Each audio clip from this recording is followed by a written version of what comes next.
முன்னணி நடத்திய அந்த மாநாட்டில் தந்தை பெரியார், பேரறிஞர் அண்ணா மற்றும் திராவிடத்தை பற்றி அவர்கள் அந்த டாக்குமெண்ட்ரி காமிக்கிறப்ப அந்த வார்த்தைகள் அவர்கள் தவிர்த்திருக்க வேண்டும்.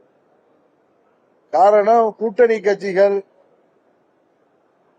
குறிப்பாக அம்மா மக்கள் முன்னேற்ற கழகம் மற்றும் அண்ணா திராவிட முன்னேற்ற கழகம் போன்ற கட்சிகள் எல்லாம் பேரறிஞர் அண்ணா அவர்களின் வழிவந்தவர்கள். பேரறிஞர் அண்ணா அவர்களை எங்கள் வழிகாட்டிகளாக ஏற்றுக்கொண்டு புரட்சி தலைவரும் புரட்சி தலைவி அம்மா அவர்களும் காட்டிய பாதையிலே செயல்படுபவர்கள். அதில் இந்து முன்னணி மாநாட்டில் அந்த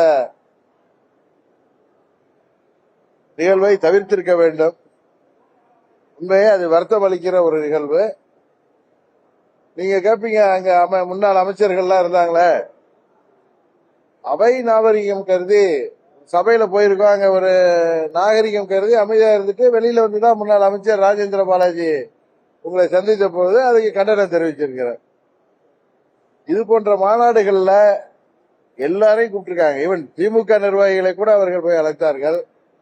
அப்படி அழைத்து விட்டு இன்றைக்கு இங்க அது போன்ற ஒரு படக்காட்சியை காண்பித்தது உண்மையிலேயே கண்டனத்துக்குரியது. இல்ல, பக்தி மாநாடு தமிழ் கடவுள் முருகன் அவர்களுக்கு முருகனை வணங்குகின்ற மாநாடு, அதை இந்து முன்னணி நடத்திருக்காங்க. அதுல அரசியல் இயக்கங்கள் பின்னணியில இருக்கிறதுனால அது அரசியல் மாநாடாக எதிர்கட்சிகள் பார்க்கின்றன. மற்றபடி அது உண்மையிலேயே பக்தி மாநாடு தான்.